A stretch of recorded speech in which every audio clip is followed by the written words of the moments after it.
I never thought I'd be the type of person to snoop through my husband's computer.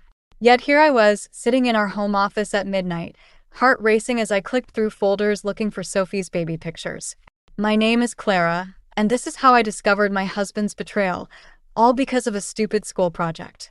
Mom, I need pictures of me as a baby for show and tell tomorrow, Sophie had announced at bedtime, giving me that last-minute panic all parents know too well. Ryan always handled the family photos, organizing them meticulously on his laptop. He was away at another late meeting, so I figured I'd just grab what I needed quickly. The cursor hovered over a folder labeled Family Photos 2023. Double-click. Nothing about Sophie. Instead, my screen filled with images that made my stomach drop. My husband, Ryan, with his arm around a woman I recognized from his office holiday party. Natalie something. They were at a beach I'd never seen, looking far too comfortable together. My hands started shaking. I opened another folder, then another.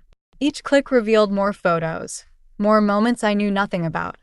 Casual dinners, hiking trips, even a weekend getaway, judging by the hotel room backgrounds. Mommy. Sophie's voice made me jump. Did you find my pictures? I slammed the laptop shut. Not yet, sweetie. Let's look tomorrow, okay? It's way past bedtime. But you said. I know, baby. I'm sorry. I forced a smile. How about we take new pictures in the morning? You can wear your favorite dress. After tucking her back in, I returned to the office, my mind racing. The photos were bad enough, but then I found the messages. Hundreds of them, spanning months.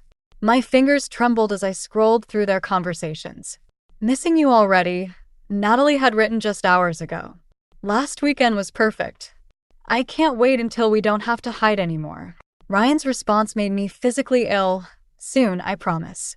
Just need to figure out the right timing. The right timing? For what? Leaving us?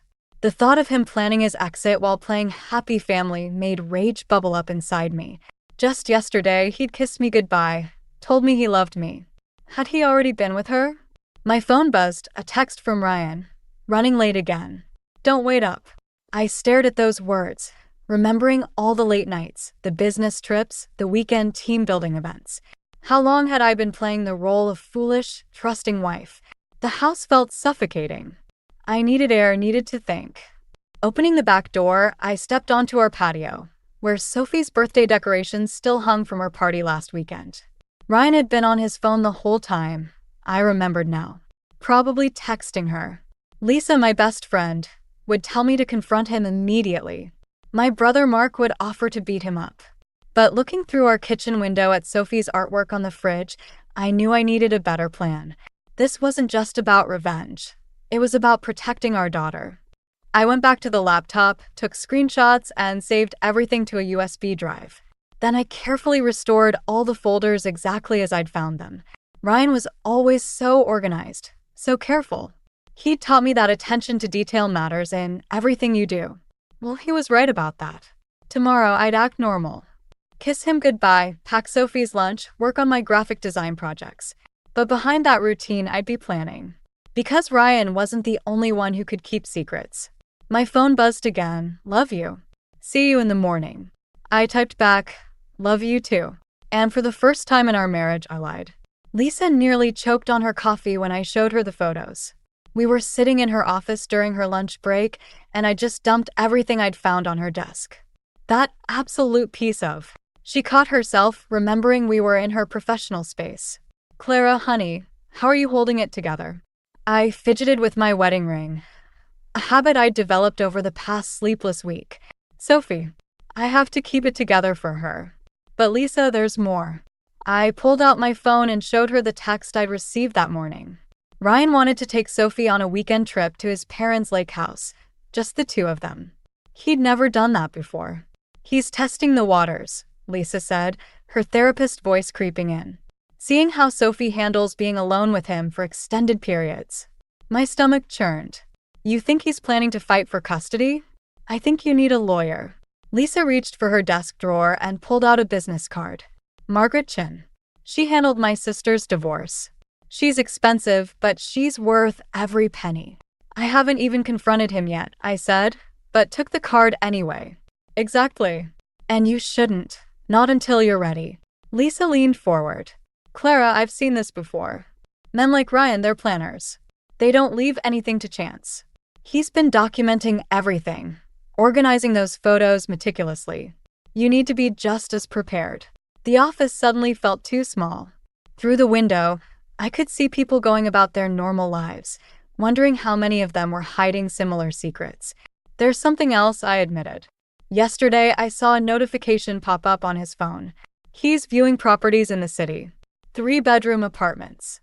Lisa's expression darkened. Near Natalie's office? I nodded, fighting back tears. 10 minutes away. Okay, here's what we're going to do. Lisa grabbed a legal pad. First, you're going to let him take Sophie this weekend. What? No. Yes. Because while they're gone, we're going to do some digging. Bank statements, credit card bills, everything. You need to know exactly what you're dealing with. My phone buzzed, a text from Ryan.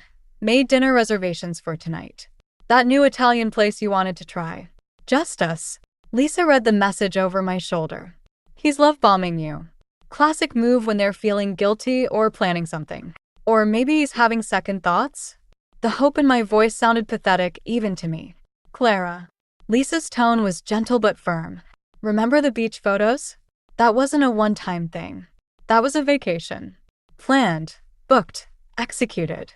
While you were home with Sophie, probably thinking he was at another sales conference. She was right.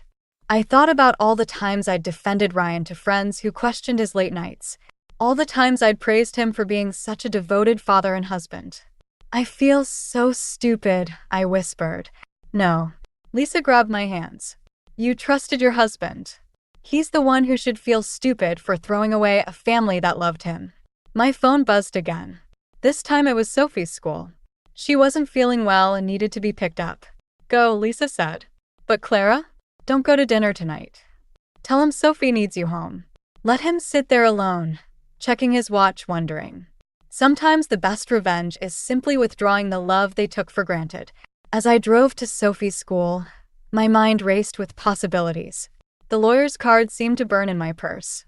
Part of me wanted to confront Ryan immediately, to scream and throw things. But Lisa was right. I needed to be smarter than that. I texted Ryan, Sophie's sick. Have to cancel dinner. So sorry. His response came quickly. Everything okay? Want me to come home? No need. You enjoy your evening. I wondered if he'd meet Natalie instead. If he'd take her to our reservation. And for the first time since discovering the truth, I felt something besides pain. I felt power. Because while Ryan thought he was carefully orchestrating his exit, he had no idea I was writing my own script. Sophie was waiting in the nurse's office, pale but smiling when she saw me. As I hugged her, I made my decision. This weekend, while they were at the lake house, I'd start building my case. And Ryan would never see it coming. The lake house weekend gave me exactly what I needed, just not in the way I expected. While Ryan and Sophie were away, I'd planned to dig through his office, but I never got the chance. Instead, the evidence literally walked through my front door. I was sorting through bank statements when the doorbell rang. Opening it, I found myself face to face with Natalie Brooks. I know who you are, I said, my voice steadier than I felt. She nodded, clutching her designer purse like a shield. Can we talk? Every instinct screamed to slam the door, but curiosity won out. I led her to the kitchen, where Sophie's artwork still covered the fridge. Natalie's eyes lingered on a family drawing. Stick figures holding hands, all wearing huge smiles. Coffee, I offered, mostly to fill the silence. I shouldn't be here. She remained standing. But Ryan doesn't know I came, and I thought, you deserve to know everything. My hands gripped the counter. Everything about what? The apartment hunting? The planned custody arrangement? Or just the affair? Her face paled. You know about the apartments? I know enough. I forced myself to meet her eyes. What I don't know is why you're here. Natalie pulled out her phone, hands shaking slightly. Because of this, she showed me an email chain between Ryan and a realtor. The most recent message discussed closing dates and school districts. He said he was leaving you after Sophie's school year ends, she continued. But yesterday, I found out he's been saying the same thing to Jessica in accounting. The room tilted slightly. What? I'm not the only one, Clara. God, I'm so stupid. I thought I was special. Her laugh was bitter. Turns out I'm just part of his pattern. I sank into a kitchen chair, my mind racing. How many? That I know of? 3, including me. All from different departments. She placed a USB drive on the table. Everything's here. Emails, photos, hotel receipts. Use it however you want. Why are you doing this? Natalie's eyes drifted back to Sophie's drawing. Because I have a daughter too. She's 12. And 2 years ago, my ex-husband did exactly what Ryan's doing now. I just wish someone had warned me. The front door opened before I could respond. Ryan's voice called out, "Clara? We're home early." Sophie got carsick. Natalie's eyes widened in panic. I grabbed her arm and pushed her toward the back door, whispering, "Go. Now." She slipped out just as Ryan entered the kitchen, carrying a pale-looking Sophie. "Someone was here?" he asked, noticing the 2 coffee mugs on the counter. Lisa stopped by. The lie came easily now. "Sophie, sweetie, let's get you to bed." Later that night, after Sophie was asleep and Ryan was in the shower, I plugged in the USB drive. What I found made me physically ill. Not just the evidence of multiple affairs, but emails to his lawyer discussing divorce strategies. Plans to paint me as unstable, workaholic, neglectful. A detailed timeline for leaving that had been in motion for months. My phone buzzed with a text from Natalie. "There's one more thing. Check the folder marked Project Phoenix. The company's investigating him for embezzlement. He's been moving money around, preparing to run." I opened the folder with trembling hands. Financial records, offshore accounts, falsified reports, all meticulously documented. Ryan hadn't just been planning to leave us. He was planning to disappear completely, probably with Jessica from accounting, leaving me to deal with the legal fallout. Another text from Natalie, "Meeting with HR tomorrow at 9 a.m. to turn everything in. Thought you should know." I deleted the message and closed the laptop. Upstairs, the shower was still running. Ryan was humming, the same tune he'd hummed on our wedding day. My hand brushed against Lisa's lawyer's card in my pocket. Tomorrow, Ryan would walk into work thinking he had everything under control. He'd smile at Natalie, flirt with Jessica, and continue building his house of cards. But tonight, I had choices to make. About Sophie. About our future. About whether revenge meant destroying him completely or simply walking away with everything he thought he'd taken from me. The shower stopped. I heard Ryan's familiar footsteps. "Hey," he called out. "Everything okay down there?" I looked at the USB drive in my hand and smiled. "Everything's fine. Just finishing up some work." The morning Natalie was supposed to meet with HR, Ryan didn't go to work. Instead, he was sitting at our kitchen table when I came downstairs, still in his pajamas, looking through old family albums. "Remember this?" He held up a photo from Sophie's 3rd birthday. "You made that butterfly cake from scratch." It looked terrible, but Sophie loved it. My phone buzzed in my pocket, probably Natalie wondering where Ryan was. I ignored it. "Why are you here, Ryan?" He closed the album carefully. "I got an interesting email last night. Someone's been accessing my work files." IT flagged it. His eyes met mine. "From our home network." The air felt thick. I poured myself coffee, buying time. "Sounds serious." "It is." He drummed his fingers on the table. "Especially since some sensitive financial documents were copied. The kind that could cause real problems for certain people. People like you?" His smile didn't reach his eyes. "Clara, let's be honest with each other. What do you think you're doing?" "Funny. I was about to ask you the same thing." I sat across from him. "How's Jessica from accounting, by the way? Or should I ask about the offshore accounts first?" The color drained from his face. For a moment, I saw a panic flash in his eyes before his practiced charm took over. "Whatever you think you know. I know everything, Ryan. The affairs, the money, the plans to leave. Your whole house of cards." I pulled out my phone, showing him Natalie's text thread. "Turns out your girlfriends talk to each other.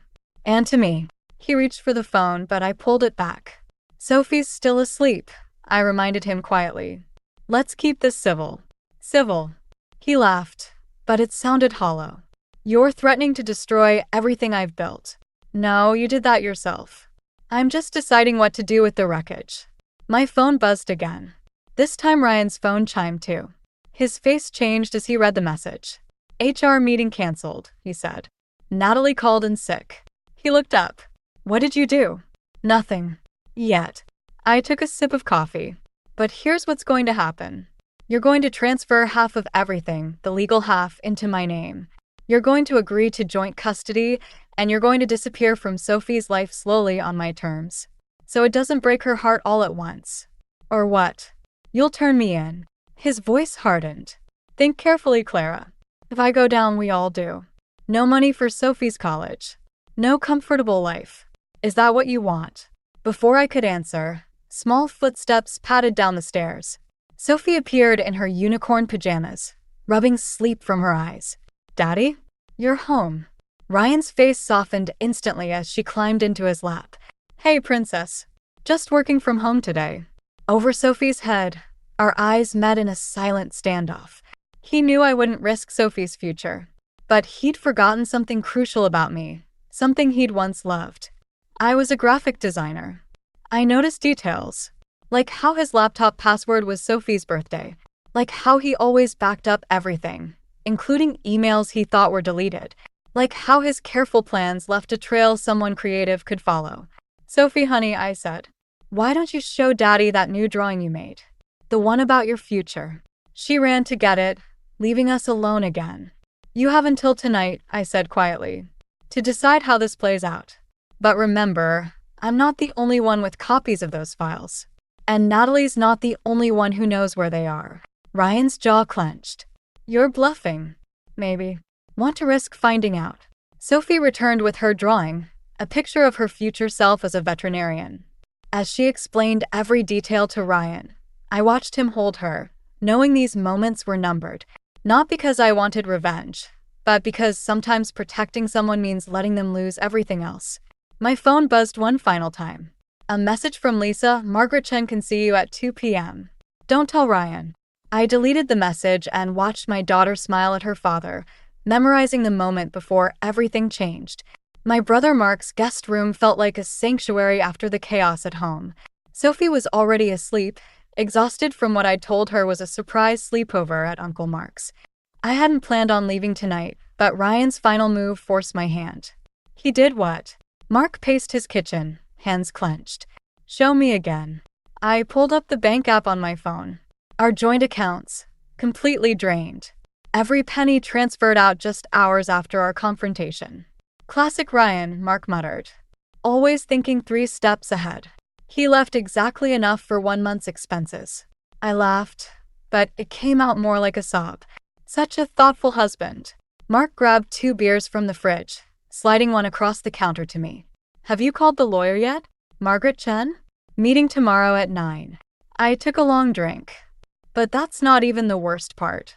I showed him the email I'd received just before fleeing the house.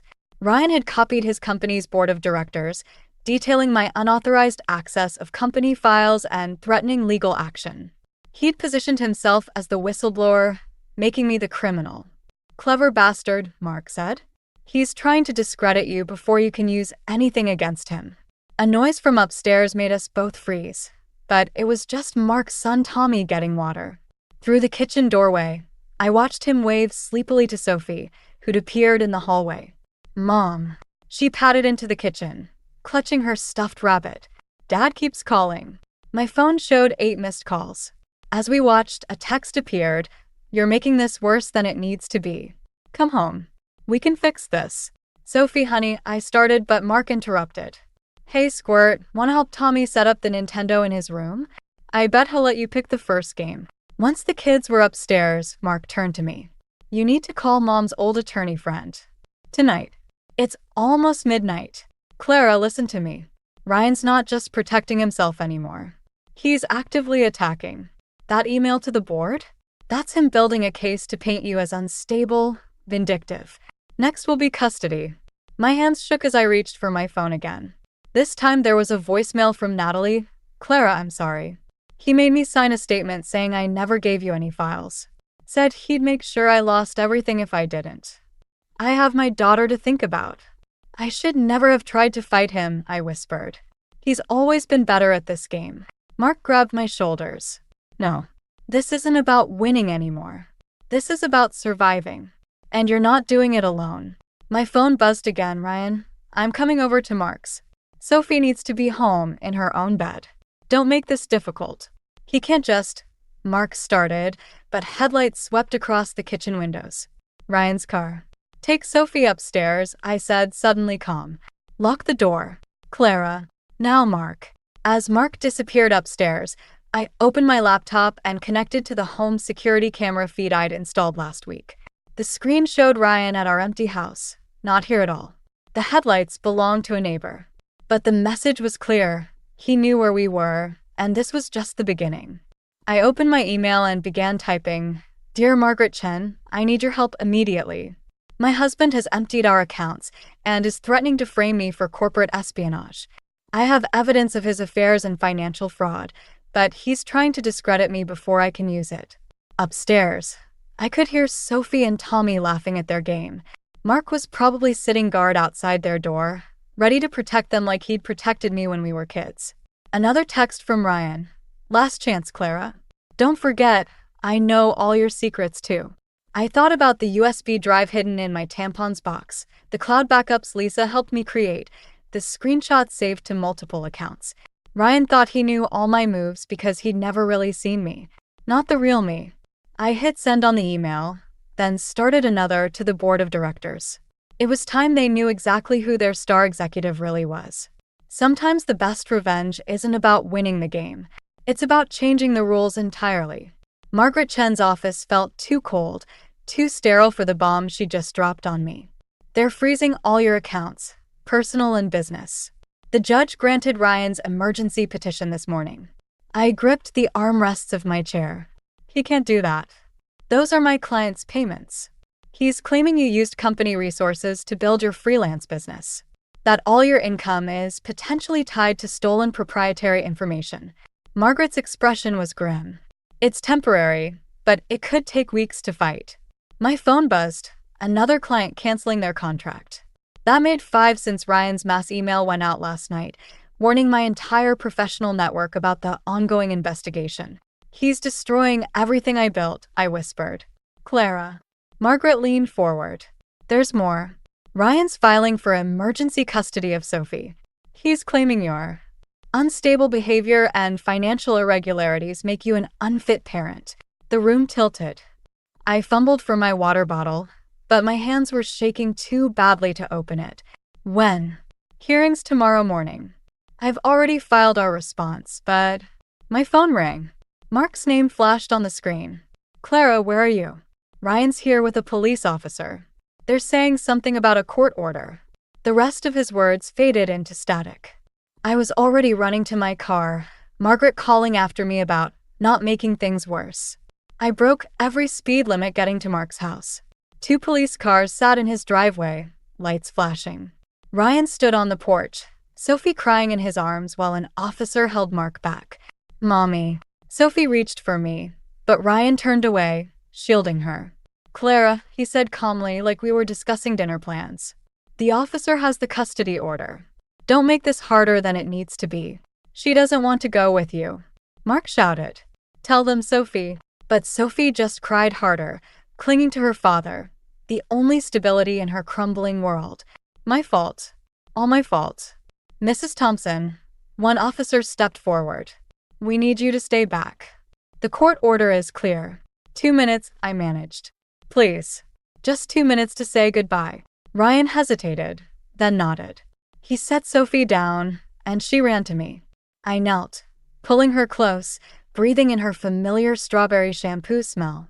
It's just for a little while, baby, I whispered. Like a sleepover at Daddy's. But I want to stay with you and Uncle Mark.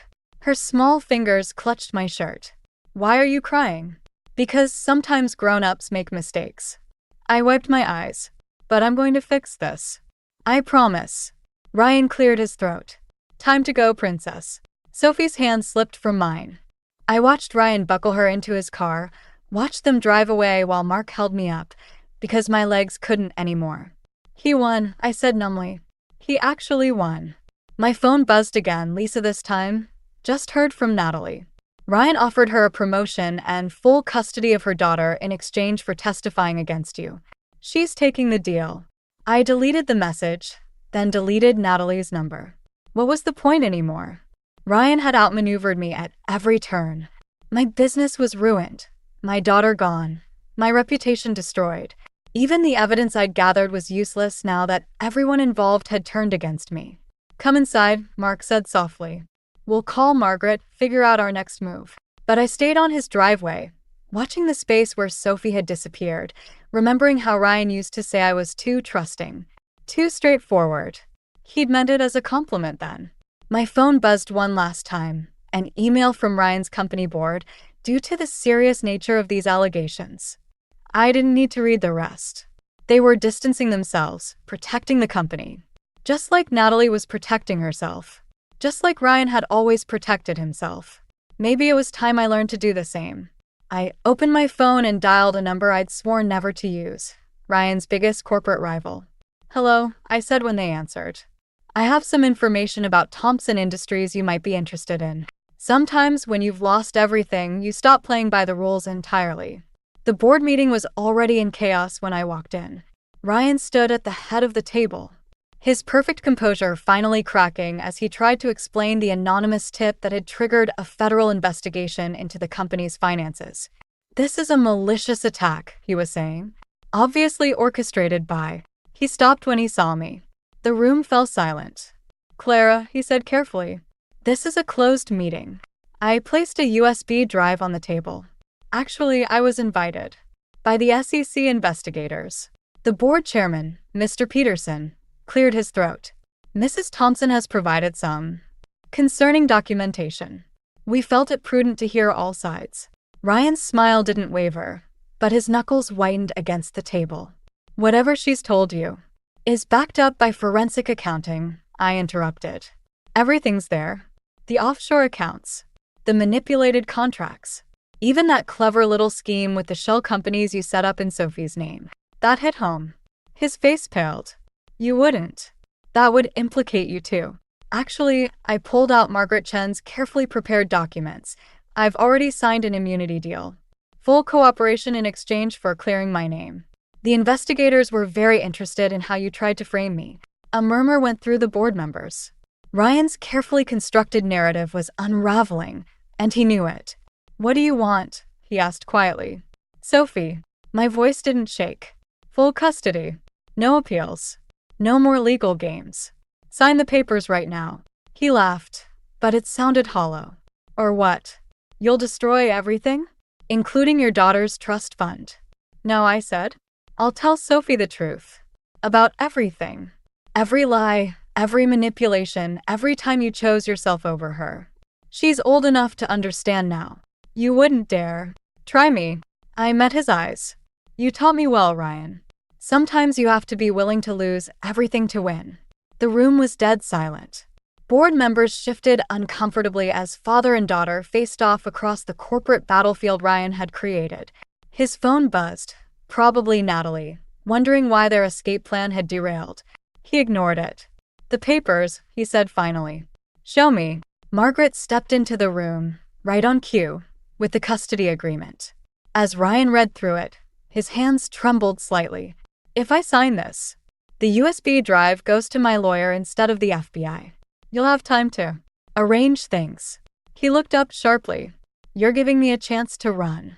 I'm giving Sophie a chance to remember her father as something better than a criminal. The pen hovered over the paper. In that moment, I saw the man I'd married, the one who'd once held our newborn daughter with tears in his eyes, promising to always protect her. She'll hate me anyway, he whispered. No, I said softly. She'll miss you. There's a difference. He signed. As security escorted Ryan out, a temporary leave of absence, while the company investigated these concerning allegations, he paused beside me. You could have taken everything, he said. Why didn't you? I thought of Sophie, waiting at Mark's house, still believing in fairy tales and happy endings. Because revenge wasn't worth teaching our daughter that destroying people is how you win. He nodded once, understanding finally crossing his face. Then he was gone. Mr. Peterson approached with a thick envelope. Mrs. Thompson, about your consulting contract. I don't want it, I said. Just clear my name publicly. That's enough. Outside, Rain had started falling. My phone showed a message from Mark. Sophie's asking when she can come home. Home. Not to him or me. Just home. I texted back, tell her very soon. And Mark? Thank you for believing in me. As I drove away from the corporate tower where Ryan had built his empire, I realized something. In trying to destroy me, he'd actually forced me to become stronger than I'd ever been. Sometimes winning isn't about what you take from someone else. It's about what you refuse to let them take from you. 6 months later, I found the letter while unpacking the last box in our new apartment. It had slipped behind Sophie's old baby book, cream-colored envelope, my mother's elegant handwriting. For Clara when you need it most. Sophie was at her weekly art therapy session, processing everything in bright colors and bold strokes. The apartment was quiet except for the distant hum of city traffic. I sat on the floor, surrounded by memories, and opened the letter my mother had written before she died. My dearest Clara, it began. By the time you read this, you'll understand that strength isn't about winning battles. It's about choosing which ones are worth fighting. The doorbell interrupted my reading. Through the peephole, I saw Natalie, looking different than I remembered. Softer somehow, without her corporate armor. I'm leaving town, she said when I opened the door. Got a job offer in Seattle. I thought you should know Ryan's there. I know.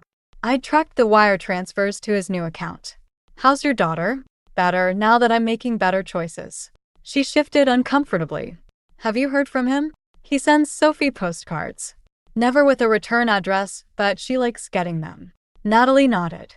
He asked about her when I saw him last week. He seemed different. Smaller, maybe. People usually do, once you stop letting them cast shadows over your life.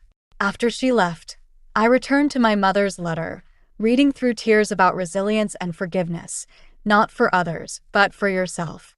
About teaching your children that love doesn't mean accepting betrayal, and strength doesn't mean destroying your enemies. My phone buzzed, a text from Lisa. Guess who just got approved for her counseling license? Drinks tonight. Before I could reply, another message came through from Ryan's old number.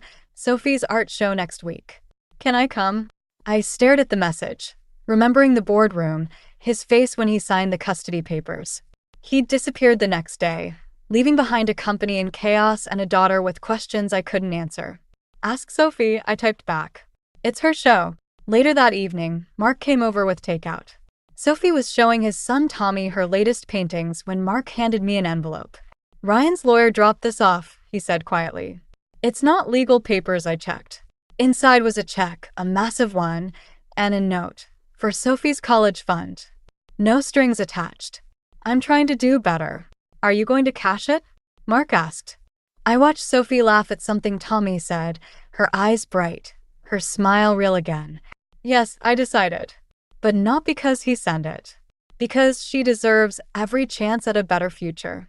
The next morning, I found Sophie studying one of her paintings, a family portrait unlike her old ones. In this version, she stood between me and Mark's family, while a smaller figure watched from a distance. Is that Daddy? I asked gently. She nodded. Miss Lisa says it's okay to love someone from far away. And it's okay if they need to learn how to love better. I hugged her tight, thinking of my mother's letter, of Ryan's postcards, of Natalie's quiet redemption. You're very wise, you know that? Like you, she said. Tommy says his dad says you're the strongest person he knows. I smiled, remembering how I'd once thought strength meant winning at all costs. Now I understood. It meant having the courage to rebuild, to forgive without forgetting, to love without losing yourself. My phone buzzed again, another client booking. My new design business was growing, built on creativity and determination rather than corporate connections. Life wasn't perfect, but it was ours, shaped by choices made with clarity rather than revenge. Sophie returned to her painting, adding bright colors around all the figures, even the distant one. Everyone needs a little light, she explained. I thought of Ryan, somewhere in Seattle, sending postcards to a daughter he was finally learning to love unselfishly. Of Natalie, seeking her own fresh start. Of my mother's letter, still waiting to be finished. Sometimes the happiest endings aren't about getting everything you thought you wanted. They're about discovering what you actually need and having the courage to build it yourself, one bright color at a time.